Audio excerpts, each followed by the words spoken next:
مجھ سے ایک دفعہ ایک دوست نے مسئلہ پوچھا کہ ہمارے گاؤں میں خواتین جو ہیں وہ 11 بیبیوں کی کہانی پڑھواتی ہیں اور پھر وہ کچھ لڈو منگواتی ہیں اور جب اس پر ختم دیتی ہیں تو وہ کہتی ہیں کہ یہ مرد نے نہیں کھانا۔ میں نے ویسے اس کو یہ جواب دیا تھا، میں نے کہا کہ بیویوں کو بتاؤ کہ لڈو مرد نے نہیں کھانے، حالانکہ بنائے مرد نے ہیں۔ یہ کتنی عجیب بیوقوفی کی بات ہے، جس نے بنائے ہیں وہ نہیں کھا سکتا۔ تو یہ اس قسم کی لایانی بے معنی باتیں نہیں ہونی چاہیے۔ عورتوں کو ہمیشہ یہ سمجھنا چاہیے کہ نہ تو وہ کسی کا معجزہ پڑھوا سکتی ہیں، نہ 10 بیویوں کی کہانی پڑھا سکتی ہے۔ انہوں نے جب بھی پڑھانی ہے سورہ یاسین پڑھوانی ہے، سورہ بقرہ پڑھانی، قرآن مجید کو پڑھانا ہے، اور پڑھا دل کرے کہ قرآن مجید کے بعد بھی ہم نے کچھ پڑھانا ہے تو پھر وہ میرے رسول اللہ پہ درود پاک پڑھوائیں۔ نبی پاک علیہ الصلوۃ والسلام گھر کے اندر اپنے گھر والوں کی تربیت کے لیے اور تعلیم امت کے لیے ایک دعا مانگتے تھے۔ حضرت عائشہ صدیقہ کہتی ہیں حضور دعا مانگتے تھے، مشکات میں موجود ہے۔ کیا دعا تھی؟ اللہم حاسبنی حسابا یسیرا، اے اللہ ذرا حساب آسان کر کے لینا۔ یہ حضور تعلیم امت کے لیے دعا مانگ، اللہ حساب ذرا آسان کر کے لیجیے، مالک کرم فرمانا۔ حضرت عائشہ صدیقہ رضی اللہ تعالیٰ عنہ ارشاد فرماتی ہے، میں نے عرض کیا یا رسول اللہ صلی اللہ تعالیٰ علیہ وسلم یہ آسان حساب کا کیا مطلب ہے؟ تو حضور فرمانے لگے عائشہ آسان حساب کا مطلب یہ ہے کہ رب کریم بندے کے نامہ اعمال پر نظر ڈالے گا اور پھر اللہ تبارک و تعالیٰ اس سے درگزر فرما دے گا۔ یہ آسان حساب ہے، پتہ مالک کو ہے اس نے کیا کیا ہے، پر کریم ہے نا۔ عدل کرے تے تھر تھر کمبڑ، اچیاں شانہ والے تے جے فضل کرے تے پھر بخشے جامن میرے جے منہ کالے، نظر کرے گا پھر معاف فرما دے گا۔ اور حضور فرماتے عائشہ یاد رکھو جس سے اس نے حساب لیا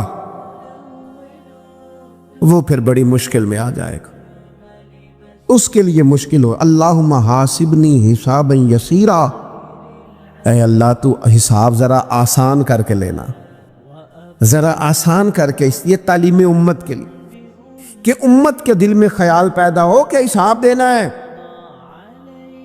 تو نے حساب دینا ہے، تو نے اپنے مال کا حساب دینا ہے، تو نے اپنے لفظوں کا حساب دینا ہے، تو نے معاملات کا حساب دینا ہے۔ تو جس کرسی پہ بیٹھا ہے، تو کلرک ہے یا صدر ہے، تو نے اپنی اس نشست کا حساب دینا۔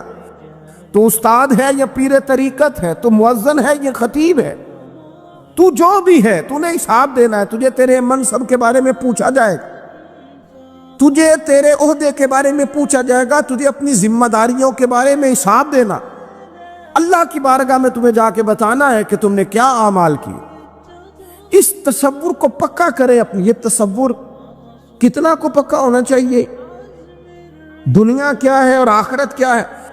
ہمارے ہاں لوگوں نے بہت بڑا لمبا چوڑا دنیا کا تصور بنا لیا ہے، کار جہاں دراز ہے، لمبا تصور، دنیا داری کے لیے لمبی منصوبہ بندی، دور دور تک میں نے یہ کرنا ہے، پھر میں نے یہ کرنا ہے، پھر اس کے بعد انشاءاللہ یہ کر دینا۔ یہ تو آپ نے 300 سال کی پلاننگ بتا دی ہے، یہ تو 300 سال کی پلاننگ بتائی۔ کیا بتائیں تجھے اے باپ، کیا کار ہائے نمایاں کر گئے، BA کیا، نوکر ہوئے، پینشن ملی، پھر مر گئے۔ زندگی تو اتنی سی ہے، اتنی لمبی منصوبہ بندی، اس میں آخرت کہاں ہے؟ اس میں اگر کسی مقام پر رب کی بارگاہ میں حاضر ہونا ہے تو وہ کہاں ہے؟ جو مرنے والے لوگ ہوتے ہیں ان کا تو جینا کچھ اور طرح کا ہوتا ہے، جن کو جانا ہوتا ہے ان کا رہنا تو کچھ اور طرح کا ہوتا ہے، جن کو کسی جگہ منتقل ہونا ہوتا ہے، جو عارضی مکانوں میں رہتے ہیں ان کا رہن سہن تو ذرا اور طرح کا ہوتا ہے۔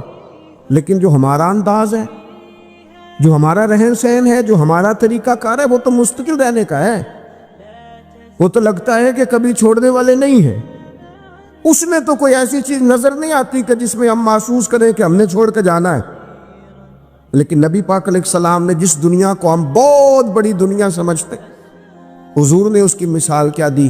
صحیح مسلم کی حدیث ہے، دیکھیں کتنا کھول کر اور کتنا آسان کر کے رسول پاک ہمیں بات سمجھاتے ہیں، دنیا کیا ہے، آخرت کیا ہے، یہ والی زندگی کیا ہے، آخرت کی زندگی کیا، بالکل کھول کر واضح کر کے نبی پاک علیہ الصلوۃ والسلام فرمانے لگے دنیا اور آخرت کی مثال اس طرح ہے جس طرح دریا بہ رہا ہو اور کوئی آدمی اس میں انگلی ڈبوئے، جتنا پانی اس کی انگلی کو لگ گیا یہ دنیا ہے، اور جو باقی ٹھاٹھے مارتا دریا پیچھے ہے، سمندر پیچھے ہے، وہ سارا آخرت ہے۔ یہ اتنی سی دنیا ہے، یہ صحیح مسلم میں موجود ہے۔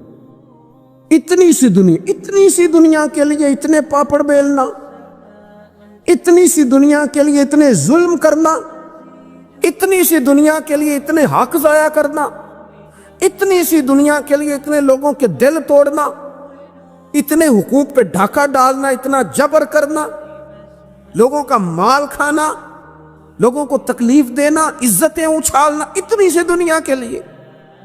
حضور فرمانے لگے اتنی سی ہے یہ دنیا، جتنا انگلی کو پانی لگ گیا ہے وہ جنت، جو میری جنت نہیں، خدا کا فضل ہے، جو اللہ کی عطا ہے اپنے بندوں کے لیے۔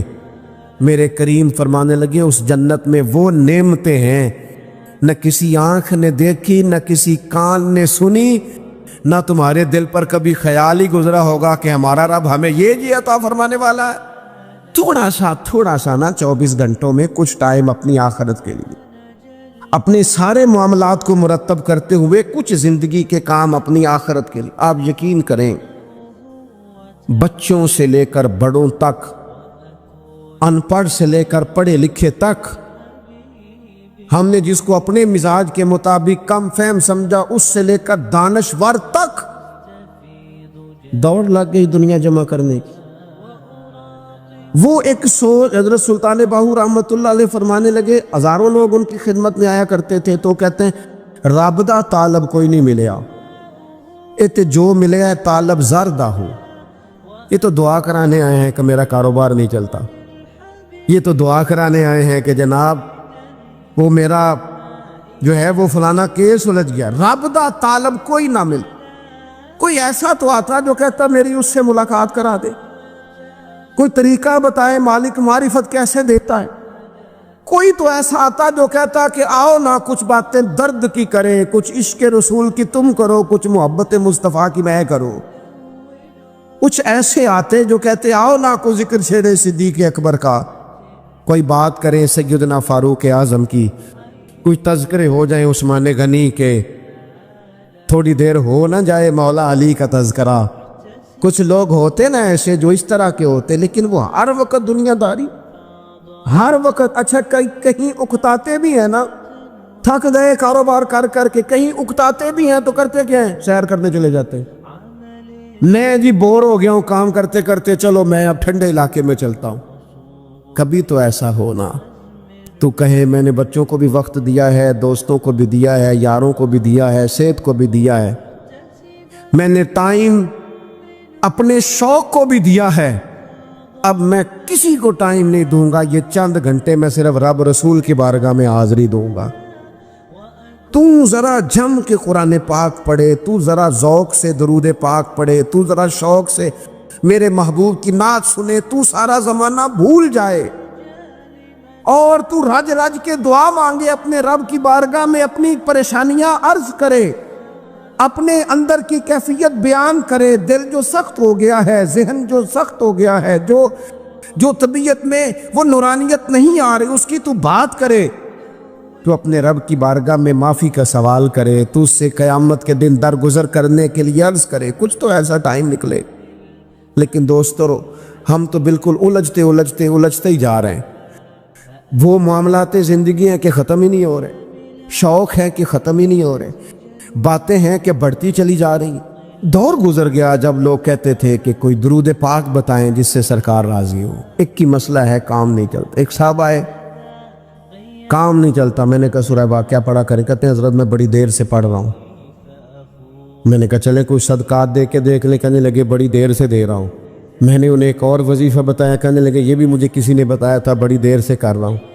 تو میں نے انہیں کہا پھر میری ایک ناقص رائے یہ ہے کہ سارا کچھ کرنے کے بعد اگر ابھی تک پھر بھی آپ سمجھ رہے ہیں نا آپ کی مرضی کے مطابق آپ پر دروازے نہیں کھول رہے، پھر آپ صبر کریں، جو میرا رب چاہتا ہے اس پہ راضی رہ کے دیکھیں، پھر ذرا راضی رہ کے دیکھیں، پھر دیکھیں کہ مالک کا فیصلہ کیا ہے۔ وہ آپ کے حق میں کوئی رحمت والا فیصلہ ہی فرمائے گا، پھر ذرا انتظار کر کے دیکھیں، پھر ذرا صبر کر کے دیکھیں۔ پھر وہ کہتا وبشر الصابرین، محبوب یہ جنہوں نے صبر کیا ہے انہیں میری رحمت کی خوشخبری سنا دو۔ پھر وہ کہتا ہے باقیوں کے پاس مال ہوگا، دولت ہوگی، اقتدار ہوگا، بڑا کچھ ہوگا، ان اللہ مع الصابرین، صبر کرنے والوں کے ساتھ رب کریم ہوگا۔ پھر ذرا ٹھہر ہی جائیں، پھر تھوڑا حوصلہ ہی کر لیں، پھر اس کے فیصلے کا ذرا انتظار کر کے دیکھیں۔ ہم نا من چاہیے زندگی کے پیچھے پریشان ہیں اپنی آخرت کے، اور آخرت کرتی کیا ہے؟ جب آپ کا آخرت پر یقین پکا ہو جاتا ہے نا، پھر لازمی طور پر انسان کے اعمال سنورتا ہے۔ آپ یقین کریں سنورتے ہیں، 100% سنورتے ہیں۔ آپ آخرت پر جتنا جتنا یقین، حضرت عمر کا آخرت پر یقین پکا تھا نا، دنیا میں مکان ہی کوئی نہیں بنایا، پکا تھا۔ سیدنا مولا علی شیر خدا امیر المومنین بھی ہو گئے تو طامت پھر بھی پھٹی ہوئی تھی، پکا یقین تھا نا کہ اللہ نے ہمارے لیے آگے بڑی نعمتیں تیار کی ہوئی ہیں۔ حضور نے آ کے فرمایا تھا نا کہ عمر میں تیرا گھر دیکھ آیا ہوں جنت میں، یقین پکا تھا نا بڑا کچھ ملنے والا ہے۔ تو جن لوگوں کا پکا ہونا کہ میرا دیس میں گھر ہے، وہ پردیس میں بلڈنگیں نہیں بنایا کرتے، ان کو پتا تھا کہ ہمارے دیس میں گھر بنے ہوئے ہیں، لہٰذا یہاں وہ کسی پریشانی کا شکار۔ اور دوسرا، جب بندے کا آخرت پر یقین پکا ہو جاتا ہے نا، ایک بات آپ نے ضرور ذہن میں رکھنی ہے، ہمارے محدثین نے لکھا ہے جس بندے کا صرف دنیا داری میں جینے کا مزاج ہو جاتا ہے نا، وہ بزدل ہو جاتا ہے، اور جس کا خیال ہوتا ہے نا زندگی عارضی ہے، صبح قیامت دوبارہ اٹھوں گا، وہ بندہ بہادر ہو جاتا ہے۔ جس کا خیال ہے نا یہی کچھ ہے، کھا لو پی لو بس، یہ زندگی ختم ہو گئی تو ختم ہو گئی، مر گئے تو مر گئے، ختم ہو گئے، فنا ہو گئے، ان لوگوں کا مزاج بزدلانہ ہو جاتا ہے، جرت مند نہیں رہتے۔ اور جن کا یہ خیال ہوتا ہے نا مرنے کے بعد بھی اٹھنا ہے، ایک نئی زندگی اللہ عطا کرے گا، وہ لوگ پھر موت سے گھبراتے نہیں، انہیں مرنے سے ڈر نہیں لگتا۔ پھر موت کا لفظ کوئی بندہ سنا کہ انہیں بلیک میل نہیں کر سکتا، وہ بندے طاقتور ہو جاتے، باہمت ہو جاتے۔ حضرت جابر بن عبداللہ فرماتے ہیں، بخاری میں حدیث ہے، فرماتے ہیں ایک احد والے دن ایک صحابی کھجور کھا رہے تھے، تو کھجور کھاتے کھاتے انہوں نے نبی پاک صلی اللہ تعالیٰ علیہ وسلم کی خدمت میں عرض کی، حضور اگر میں آج شہید ہو جاؤں تو کہاں جاؤں گا؟ تو محبوب فرمانے لگے، میرا رب اپنے فضل سے تجھے جنت عطا کرے گا۔ حضرت جابر بن عبداللہ رضی اللہ تعالیٰ عنہ فرماتے ہیں اس بندے نے کیا کیا، اس نے نا کھجور جتنی کھا لی تھی کھا لی، باقی نکال دی منہ سے، تلوار لی، میدان میں گئے، شہید ہو گئے۔ سبق ہمیں کیا دیا؟ کہنے لگے جب مرتے ہی اللہ تعالیٰ جنت عطا کرے گا، پھر کھجور کھاتے کھاتے رہنے والی دیر بھی کیوں کرنی ہے؟ پھر چھوڑو، جنت میں جا کے اللہ کے دیے ہوئے انعام کھائیں گے۔ کھجور کھانے کی بھی دیر برداشت نہیں کی، یہ آخرت کا اجر، آخرت میں رب کی بارگاہ میں کھڑے ہونے کا تصور بندے کو طاقتور کر دیتے۔ وہ بزدل، اقبال کیا کہتے ہیں؟ اقبال کہتے ہیں موت کو سمجھے ہے غافل اختتام زندگی، یہ ہے شام زندگی، پھر صبح دوام زندگی۔ اور حضرت بلے شاہ بھی بول پڑے، وہ کہنے لگے عرش فرشتے بانگاں ملیاں مکے پہ گئے شور، بلے شاہ ایسا نہیں مرنا، یہ تے مر گیا ہی کوئی اور، یہ تو کسی اور۔ پھر ایک اور درویش بولے، وہ کہنے لگے وارث شاہ او کدو مر دے، وارث شاہ او کدو مر دے جنہ کیتیاں نیک کمائیاں نے، وہ تو اللہ کی بارگاہ میں انعام پاتے ہیں۔ ایک پل ہے موت، اس پل سے گزرتے ہیں، پھر رب کا فضل انہیں ملتا ہے۔ میں کئی دفعہ کہہ چکا ہوں، پھر کہتا ہوں کہ جب بہت ٹینشن بن گئی نا، ڈپریشن بہت بڑھ گیا، کووڈ-19 کے دن تھے، کرونا کے، تو مجھے ایک سرکاری ادارے میں بلایا گیا جہاں اس عملے کو میں نے گفتگو کرنی تھی اس عملے سے جو مریضوں کو دیکھ رہا تھا. کہنے لگے مجھے وہاں کے جو ہیڈ تھے کہنے لگے پیر صاحب بڑا ڈپریشن بڑا ہے, لوگ ڈر رہے ہیں. وقتی طور پہ خوف بھی بڑا تھا. تو میں نے ایک صاحب سے وہاں کہا کہ اتنا خوف کس بات کا؟ کہنے لگے جی مجھے تو زیادہ ہجوم آ جائے تو میرا سانس نہیں نکلتا, تو قبر میں تو کھڑکی کوئی نہیں, تو تصور سوچ سوچ کے میں ڈرتا ہوں. تو میں نے کہا ڈاکٹر صاحب ماں کے پیٹ میں جو رب آکسیجن دیتا ہے وہ قبر میں بھی دے گا. تو انہوں نے آپ کی طرح سبحان اللہ نہیں کی, کیونکہ وہ ڈاکٹر صاحب تھے نا. سیانے بندے کو سمجھانا بھی کافی سیانے بندے کا کام ہے, وہ زیادہ سیانے تھے. لیکن نا سوتے کو جگانا تو کام ہے, اور اگر جاگتے کو جگانا پڑ جائے تو بہت مشکل کام ہوتا ہے. وہ ڈاکٹر صاحب تھے, وہ کہنے لگے جی حضرت صاحب وہ تو ماں سانس لیتی ہے تو وہ بچے کو جاتا ہے, وہ آکسیجن ماں کے سانس کی بنیاد پہ ملتی ہے, تو قبر میں وہ کیسے ہوگا؟ میں نے کہا چلیں ٹھیک ہے ڈاکٹر صاحب آپ کی یہ دلیل بھی مان لیتے ہیں. وہ جو انڈے سے بچہ نکلتا ہے وہ چاروں جانب کوئی سوراخ ہوتا ہے؟ ڈاکٹر صاحب نے قلم چھوڑ دیا, رکھ دیا. میں نے کہا چلو یہ بھی بتاؤ زندہ ہی نکلتا ہے؟ کہنے لگے بالکل. تو میں نے کہا سونا بھی نکلتا ہے؟ کہنے لگے بڑا ہی پیارا ہوتا ہے. میں نے کہا انشاءاللہ جب ہم قبروں سے نکلیں گے مصطفیٰ کا صدقہ یوم نحشر المتقین الی الرحمن وفدا, رب کہتا ہے تم جب نکلو گے نا قبروں سے, متقی مومن جب نکلیں گے تو رب کی بارگاہ میں مہمان بنا کر پیش کیے جائیں گے. اے رب دے پرونے ہون گے قیامت میں, وہ مہمان بنا کر پیش کیے جائیں گے اللہ کی بارگاہ, مہمان بنا کر. دوستو قبر صرف دوزخ کا گڑھا نہیں ہے, دوزخ کا گڑھا بھی, لیکن اس کے لیے جس نے دنیا میں رہ کے صرف دنیا کٹھی کی, آخرت کے لیے جمع کچھ نہیں کیا, اور جس نے یہاں رہ کے وہاں کے لیے کوشش کی, صبح سے شام تک ڈرا کہیں میرا رب ناراض نہ ہو جائے, کہیں حضور کی بتائی ہوئی حدیں معاذ اللہ مجھ سے کراس نہ ہو جائے. جس نے محتاج زندگی گزاری اس کی قبر گڑھا نہیں, کھڈا نہیں, بلکہ حضور فرماتے ہیں روضۃ من ریاض الجنہ, اس کی قبر تو باغ ہے, باغ.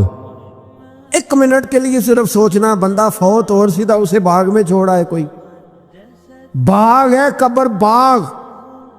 اور باغ بھی معمولی نہیں, معمولی کیاری نہیں, روضۃ من ریاض الجنہ, جنت کے باغوں میں سے باغ. اور باغ اتنا سونا ہے جس میں آنکھ کھلے گی تو پہلی زیارت ہی مدینے والے رسول کی نصیب ہوگی. تو خوف آتا ہے وہاں جاتے ہوئے. پہلے بھی میں نے کہا تھا, پھر کہتا ہوں, او مرحوم آسی نے کہا تھا آج پھولے نہ سمائیں گے کفن میں آسی, او قبر کی رات ہے ان سے ملاقات کی رات. آج تو ملاقات. تو یہ جو عقیدہ آخرت ہے یہ انسان کو بزدل نہیں کرتا, بہادر کر دیتا ہے. جو لوگ عقیدہ آخرت نہیں رکھتے بزدل ہو جاتے ہیں, اور لازمی طور پر بزدل ہو جاتے ہیں. اسی طرح یہ جو عقیدہ آخرت ہے یہ صبر و تحمل پیدا کرتا ہے انسانی زندگی میں. زید بن ثابت رضی اللہ تعالیٰ عنہ بھی اس بات کے راوی ہیں. فرماتے ہم جا رہے تھے تو 5-6 قبریں تھیں, تو حضور نے فرمایا کن کی قبریں؟ ہم نے عرض کی یا رسول اللہ صلی اللہ علیہ وسلم یہ کافروں کی قبریں. یہ صحیح مسلم میں حدیث موجود ہے, کفار کی قبریں. تو اللہ کے رسول صلی اللہ علیہ وسلم فرمانے لگے, ذرا حدیث کے لفظوں پہ غور کرنا. حضور فرمانے لگے اگر مجھے ڈر نہ ہوتا کہ تم اپنے مردوں کو دفن کرنا چھوڑ دو گے, اگر مجھے اس بات کا ڈر نہ ہوتا کہ تم اپنے لوگوں کو, مرنے والوں کو قبروں میں دفن کرنا چھوڑ دو گے, اگر یہ مجھے ڈر نہ ہوتا تو میں تمہیں سناتا کہ قبر کے اندر کس طرح عذاب ہوتا ہے. تمہیں دنیا میں رہ کے میں سناتا, پر ڈر ہے کہ کہیں تم اپنے مرنے والوں کو قبروں میں دفن کرنا چھوڑ ہی نہ دو, اس لیے میں تمہیں یہ بات نہیں بتاتا. اور میرے رسول کریم صلی اللہ تعالیٰ علیہ وآلہ وسلم نے پھر ارشاد فرمایا, اپنے غلاموں کی طرف نظر فرمائی, یہ بات کہہ کے کہ اگر مجھے ڈر نہ ہوتا کہ تم دفن کرنا چھوڑ دو گے تو تمہیں میں سنا دیتا کہ قبر میں کیا عذاب ہوتا ہے. پھر حضور نے صحابہ سے فرمایا چلو بھائی دوزخ کے عذاب سے اللہ کی پناہ مانگو. تو سب کہنے لگے ہم دوزخ کے عذاب سے اللہ کی پناہ مانگتے ہیں. پھر نبی پاک صلی اللہ تعالی علیہ وسلم نے ارشاد فرمایا تم سب کہو کہ ہم قبر کے عذاب سے اللہ کی پناہ مانگتے. تو صحابہ نے کہا ہم قبر کے عذاب سے اللہ کی پناہ مانگتے ہیں. پھر میرے رسول پاک علیہ الصلوۃ والسلام نے فرمایا تم کہو، سارے یہ کہو کہ ہم ظاہری اور باطنی فتنوں سے اللہ کی پناہ مانگتے. تو صحابہ نے کہا کہ ہم ظاہری اور باطنی فتنوں سے اللہ کی پناہ مانگتے ہیں. پھر میرے محبوب علیہ السلام نے فرمایا تم کہو کہ ہم دجال کے فتنے سے اللہ کی پناہ مانگتے ہیں. تو صحابہ کرام نے کہا کہ اے اللہ ہم دجال کے فتنے سے تیری پناہ میں آتے. نبی پاک علیہ السلام نے یہ الفاظ کہہ کے یہ بات بتلا کے ہمیں سمجھا دیا، ہمیں قائل فرمایا محبوب نے. یاد رکھنا، اس بات کو اچھی طرح سمجھ لینا کہ اگر مجھے ڈر نہ ہوتا کہ تم اپنے مردوں کو دفن کرنا چھوڑ دو گے تو تمہیں بتلا دیتا کہ قبر میں کتنا سخت عذاب ہوتا ہے. اپنے معاملات پر غور کریں. ہمارا وہ کسی شاعر نے کہا تھا کہ مرنے کے بعد مجھ کو 2 گز زمین جو ملی تو دیکھو بعد مرنے کے ہی ہم جاگیردار ہو گئے. تو اصل تو جاگیر وہی ہے اور طے ہے. اتنا مرضی اے سی لگا کے کمرہ ٹھنڈا کر لیں، ٹائل پتھر لگا کے اس کو آپ صاف ستھرا کر لیں، اور آپ اٹھنے کی بھی تکلیف نہ کریں، ریموٹ کنٹرول کے ساتھ ہر چیز اپنے کمرے کی آپ کنٹرول کر لیں، پورا ہوادار کر لیں، لیکن آپ بچیں گے تب نہ جب قبر جنت کے باغوں میں سے باغ بنے گی. اگر وہ جنت کے باغوں میں سے باغ نہیں بنتی تو پھر فائدہ نہیں ہے. میرے رسول کریم صلی اللہ تعالی علیہ وآلہ وسلم کے پیارے صحابی حضرت عثمان غنی رضی اللہ تعالیٰ عنہ فرماتے ہیں، یہ سنن ابو داؤد شریف کی حدیث ہے کہ حضور نے فرمایا جب میت کو دفن کر کے فارغ ہو جاؤ تو اس کی قبر پر کھڑے رہو. خود حضور بھی قبر پر کھڑے رہتے دفن کرنے کے بعد اور فرماتے اس کے ثابت قدم رہنے کی دعا کرو، اس لیے کہ اب اس سے سوال و جواب ہوں گے، اب فرشتے اس کی قبر میں آئیں گے، اب اس سے پوچھیں گے، اب اس کے ساتھ وہ امتحان ہوگا، تو اس کے لیے دعا کرو، قبر پہ کھڑے ہو کے دعا مانگو. ایک حدیث میں فرمایا کہ اتنی دیر دعا مانگو کہ جتنی دیر اونٹ ذبح کر کے کھال اتار کے گوشت بنا کے، اونٹ ذبح کرنا سب سے زیادہ مشکل ہے، اونٹ ذبح کر کے کھال اتار کے گوشت بنا کے بانٹ دیتے ہو، اتنی دیر مرنے والے کی قبر پہ کھڑے رہ کے دعا مانگا کرو، کیونکہ اب فرشتے آئیں گے، سوال و جواب ہوگا. تو عذاب قبر، مصنف عبد الرزاق میں حدیث ہے کہ ایک بندے کو صرف 1 کوڑا مارا گیا تھا قبر میں، 1 کوڑا، 1 درہ، تو اس کی ساری قبر میں آگ بھڑک اٹھی تھی. تو پوچھتا ہے کہ یہ 1 کوڑا مجھے کیوں مارا گیا؟ تو انہوں نے کہا ایک وجہ تو یہ تھی کہ تو پاکی پلیدی کا خیال نہیں کرتا تھا، اور دوسری وجہ یہ تھی کہ ایک دفعہ ایک مظلوم نے تجھ سے کہا تھا میری مدد کر، اور تو مدد کرنے پہ قادر تھا، تیرے اندر ہمت تھی، اور تو اس کی مدد کے لیے تیار نہیں ہوا. وہ ہمارا مشہور فکر ہے نا کہ سانو کی لگے، پرائی لڑائی پرائی آگنو اسی گھر کیوں لے آئیے. تو وہ جو ہمارا خاص معاملہ ہے نا کہ کسی کی مدد نہیں کرنی، وہ ہمیں خراب کرتی ہے، ہمارے حالات بگڑ جاتے ہیں. ہم مدد کرنے پہ قادر ہوتے ہیں پر کسی مظلوم کی مدد، 1 کوڑا لگا تو پوری قبر میں آگ بھڑک اٹھی. عذاب قبر سے اللہ کی پناہ مانگی جائے، ڈرا جائے، اور آخرت کے لیے قبر کے لیے تیار. قرآن مجید نے کہا وَإِذَا الْقُبُورُ بُعْثِرَتْ، جب قبریں کریدی جائیں گی نا تو عَلِمَتْ نَفْسٌ مَا قَدَّمَتْ وَأَخَّرَتْ، پھر ہر جان لے گی کہ اس نے آگے کیا بھیجا اور پیچھے کیا چھوڑا. میرے عزیز، اپنی قبر کے لیے، اپنی آخرت کے لیے فکر کریں، تیاری کریں. ملا رومی ایک بڑی خوبصورت مثال دیتے ہیں اور بڑے شاندار انداز میں بات سمجھاتے ہیں. وہ کہتے ہیں مصر کے اندر نا ایک رواج تھا کہ وہ سال کے آخر میں، سمجھ لیں ذی الحج کے آخری دن، یا جس طرح آج کل لوگ جنوری فروری سے کام چلاتے ہیں، تو وہ دسمبر کی آخری تاریخ کو نا پچھلے بادشاہ کو معطل کر دیتے تھے، اور یکم تاریخ کو وہ جا کے دریا کے کنارے کھڑے ہوتے تھے تو کشتی آتی تھی، جو پہلا آدمی اترتا تھا اسے بادشاہ بنا لیتے تھے۔ پورا سال اس کی بات مانتے، اور سال کے آخر میں جا کے پھر اس کو جنگل میں، جہاں جنگل میں درندے تھے، جھاڑیاں تھیں، خوفناک جگہ تھی، وہاں جا کے چھوڑ آتے تھے، درندے اسے پھاڑ ڈالتے۔ تو ایک سال ایک دانش مند آدمی اترا، وہ اس کو انہوں نے کہا کہ بھئی تو ہمارا بادشاہ ہے۔ انہوں نے کہا یہ کیا بات ہوئی؟ تو بادشاہ ہوں تو کیا مطلب؟ انہوں نے کہا جی ہمارا اصول ہے، پورا سال تیری بات مانیں گے، سال کے بعد جنگل میں چھوڑ آئیں گے۔ کہنے لگا سال تو بات مانو گے نا؟ نے کہا ہاں۔ کہنے لگا اچھا پھر سب سے پہلے مجھے وہ جنگل دکھاؤ جس میں تم نے آخر میں چھوڑ کے آنا ہے۔ پہلے مکان کے پہلے سوسائٹی میں، گھر کے پہلے قبرستان کی طرف حاضری۔ قرآن پاک کی جو ترتیب ہے نا موت و حیات کی، پتہ کس طرح؟ الذی خلق الموت والحیات، وہ رب جس نے موت اور زندگی پیدا کی۔ قرآن زندگی کا ذکر بعد میں کرتا ہے، موت کا ذکر ہے۔ تو ملا رومی کہتے ہیں وہ آدمی کہنے لگا پہلے دکھاؤ نا کہاں سال کے بعد لے کے جاؤ گے؟ تو انہوں نے جا کے وہ جگہ دکھائی، اس جنگل میں سال کے بعد ہم نے آپ کو لے کے آ کے چھوڑنا ہے۔ تو کہنے لگا ختم ہو گئی بات، اسی جنگل میں چھوڑو گے نا؟ کوئی اور تو نہیں؟ کہا جی اسی میں چھوڑیں گے۔ کہنے لگا بالکل ٹھیک ہے۔ پہلا حکم تخت پہ بیٹھ سے اس نے یہ کیا کہ جنگل کے اندر جتنی خاردار جھاڑیاں ساری کاٹ دو، اس جنگل میں جہاں آخر میں جانا ہے وہ ساری جھاڑیاں کاٹ دیں۔ پھر کہنے لگا جتنے درندے ہیں نا جہاں، وہ سارے مار دو، درندے مار دیے۔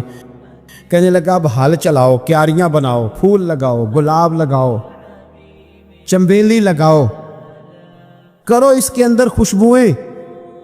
وہ سارا سال وہ باغ کی تیاری کرتا رہا۔ سال کے بعد انہوں نے چارپائی پہ باندھا، جب اس باغ میں لے کے جا رہے تھے تو پرانے بادشاہ کہتے تھے نا نہیں میں نے نہیں جانا، چھوڑ دو، اتار دو، معاف کر دو۔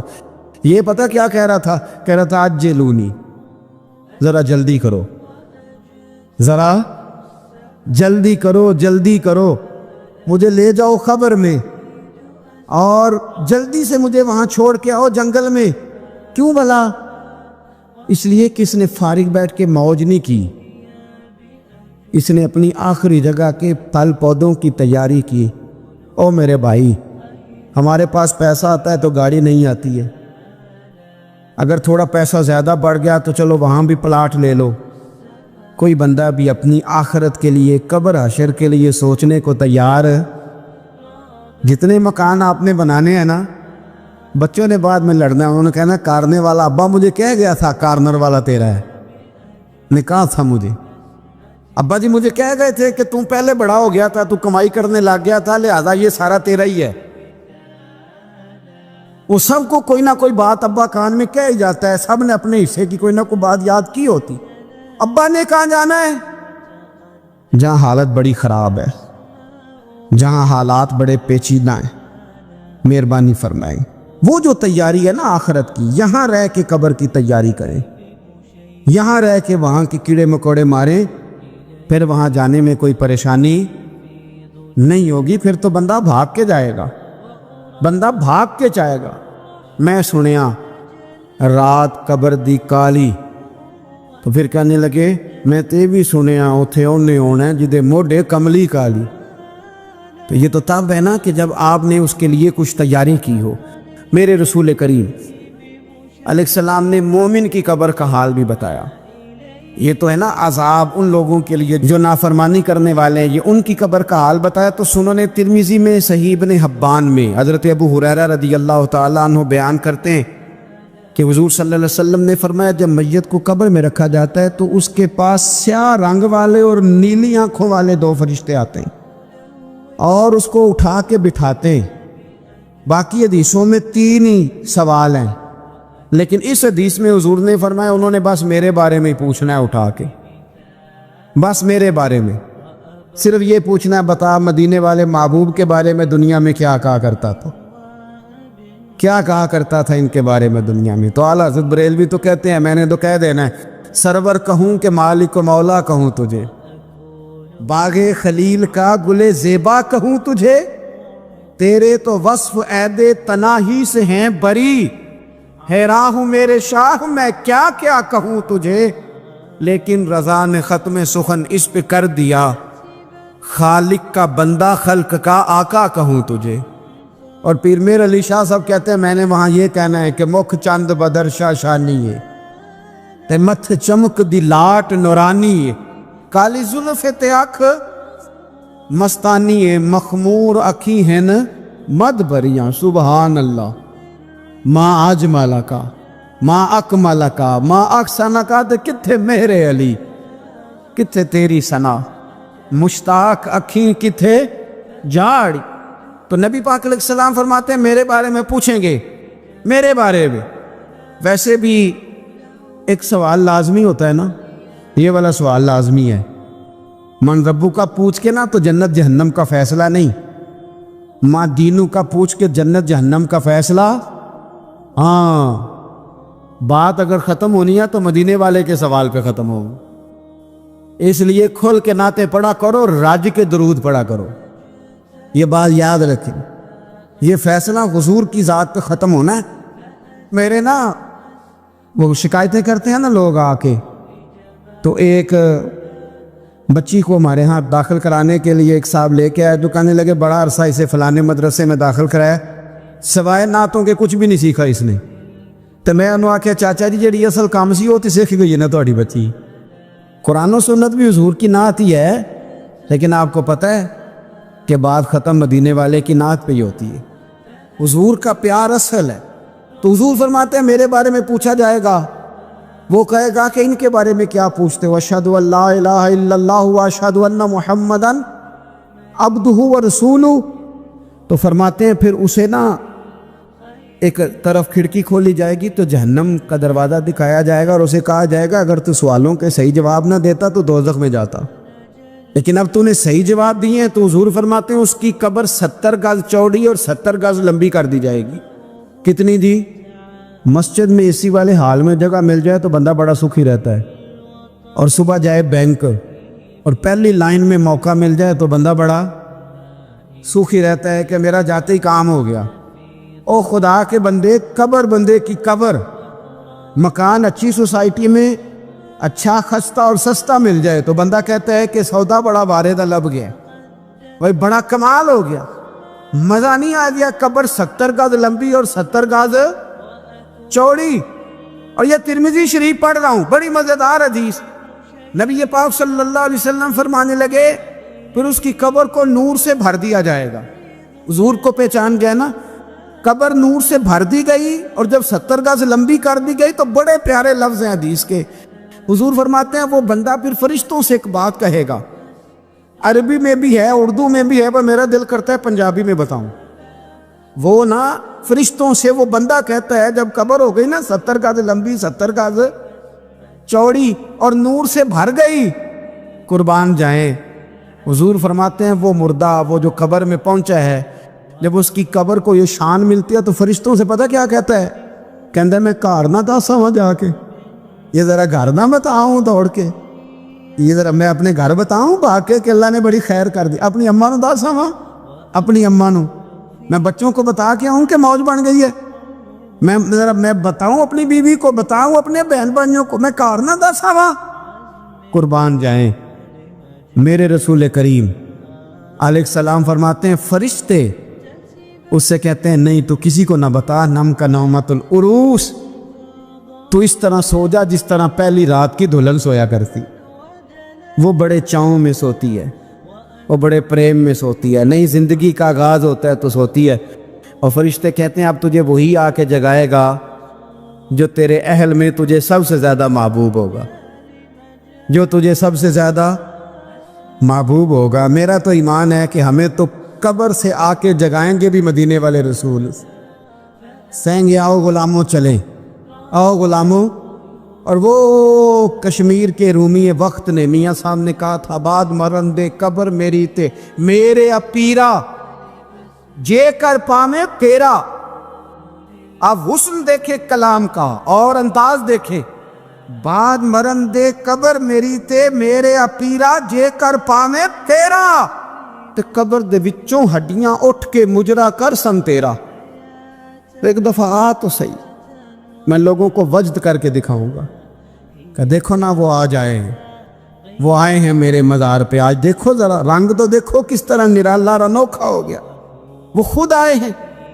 مومن کی قبر جنت کا باغ بنے گی, اسے نوازا جائے گا, اسے دیا جائے گا, اسے عطا کیا جائے گا, اسے کہا جائے گا تو سو جا, تو نیند پوری کر, نیند پوری کر. میرے عزیز, کچھ لوگ ایسے ہیں جن سے عذاب قبر ہوگا ہی نہیں. میرے رسول کریم صلی اللہ تعالی علیہ وسلم نے ارشاد فرمایا کہ جو اللہ کے رستے میں شہید ہو گیا, یہ سنن نسائی میں موجود ہے, اسے عذاب قبر نہیں ہوگا, بلکہ ایک حدیث میں تو فرمایا حساب کتاب ہی نہیں ہوگا, اللہ بغیر سوال جواب کے جنت عطا فرماتے. کچھ لوگوں کو نا لوگوں کی بخشش پہ بھی مسئلہ ہی بنتا ہے کہ کوئی بخشا نہ جائے. اور ایک صاحب کہہ رہے تھے جی یہ کیا معاملہ ہے کہ جمعے کو بندہ مر گیا یا فلانا ہو گیا تو اس سے حساب کتاب نہیں ہوگا, اتنے اتنے بڑے جرم لوگوں نے کتنے اتنے پاپ, اور جمعے کو مر گیا تو بخشا جائے گا. تو میں نے کہا جرموں کا بھی اسے حساب اللہ لے لے گا, لیکن میاں حساب کتاب کی ڈیوٹی نہ اللہ کی ہے, تو بہتر یہ ہے کہ اسی کے ہاتھ میں رہے, تو نہ اپنے ہاتھ میں لینے کی کوشش کر. سنن ترمذی کی حدیث. ہمیں پتہ نہیں کیا مصیبت ہے, ہمیں پتہ نہیں کیا مسئلہ ہے. ایک جنازے سے میں نکلا, آپ یقین کریں کبھی کبھی کلیجہ پھٹ جاتا ہے. میں ایک جنازے سے نکلا تو میرے ساتھ ایک بندہ جنازہ پڑھ کے نکلا, تو کہنے لگا جی پیر صاحب دیکھیں آج کتنی دنیا آئی ہے, حالانکہ یہ بندہ اس طرح کا تھا, اس طرح کا تھا, اس طرح کا تھا. میں نے اسے کہا, میں نے کہا یار تجھے تو فکر ہی لگ گئی ہے کہیں جنت میں چلا ہی نہ جائے, شرم آنی چاہیے ہمیں. اللہ فرماتے ہیں جنت اتنی چوڑی ہے جتنے زمین و آسمان ہے, اس کی چوڑائی زمین اور آسمان کے برابر ہے, تو ہم تو اپنے علاوہ کسی کو جانے نہیں دینا چاہتے جنت میں. اور بس کریں, جنت خدا کا فضل ہے, اور اللہ فرماتے ہیں میرا فضل میں جسے چاہتا ہوں عطا کرتا ہوں. یہ سنن ترمذی کی حدیث, اور اس کے راوی حضرت عبداللہ ابن عمر رضی اللہ تعالیٰ عنہ. نبی پاک علیہ السلام نے فرمایا جو مسلمان جمعے کے دن یا جمعے کی رات کو فوت ہو, اس کو اللہ تعالیٰ قبر کی آزمائش سے محفوظ رکھتا ہے.